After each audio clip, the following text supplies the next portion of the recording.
question is, how did the Islamic community, why were they opposed to printing presses, and how did that affect the spread of religion, the spread of their religion? Coming to my own conclusion on kind of what you said, it would be, since it was such a highly spoken and memorized religion, it would be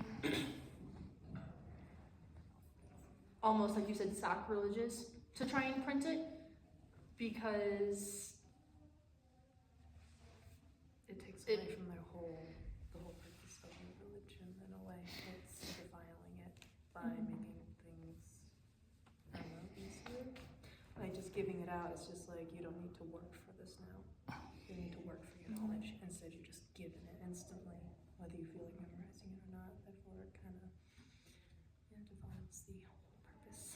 Just less care goes into learning the religion to actually live by it, Because if you think about it, a lot of people these days have Bibles. They just, and some people will be like, oh, I have the Bible, I've read it, but then you run across plenty of people who don't know it. And a lot of the knowing comes from people who study and memorize lines, things like that. Really don't deep, but if somebody just reads it, and say you read it all you want, doesn't mean you don't understand the meaning of everything behind it. And with religion, it's always like an important thing because people will always take things out of context. I've seen multiple like just angry posts on like Facebook, whatever, of just people saying like, oh, God's such a bad God because he destroyed Sodom and Gomorrah. He turned a woman to salt because she looked back or whatever. And it's just like there's whole context behind that. You're just taking something out, spreading misinformation.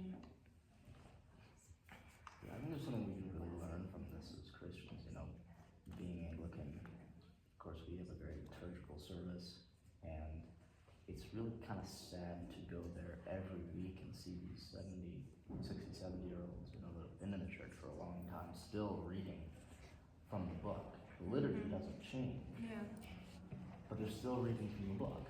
It's like these should be memorized by now. They don't care. There's no emphasis on memorization. And it used to be, as the book says, that Christianity used to be entirely by memory. There were no pamphlets, books to follow. So I think it's important to understand and memorizing those prayers by heart, those verses.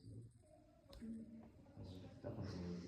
All right, so your topic for this discussion, it'll probably be like 5 to 7 minutes or so, is going to be, with the invention of the printing press and the publication of books, now they're super publicized, they're open to the public, libraries are opening, how did that affect the learning in Europe? So how did that affect the culture and the learning and the science in Europe?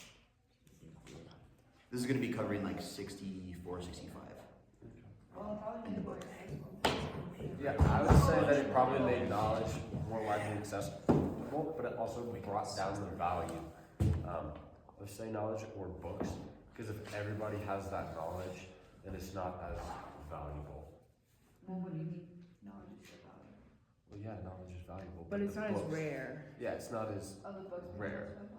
Right? If everybody kind of knows it or has access to it, then people who have studied it their lives, of course, they're going to be more acquainted with the subject, but they're just not as important per se. Comparing literature to the internet, even though people have access to it, they don't use it as much as they should. Do you think it was the same with books back then? Yeah, I think that definitely could have started the downfall of knowledge, really, because the more people have, less people seek, really.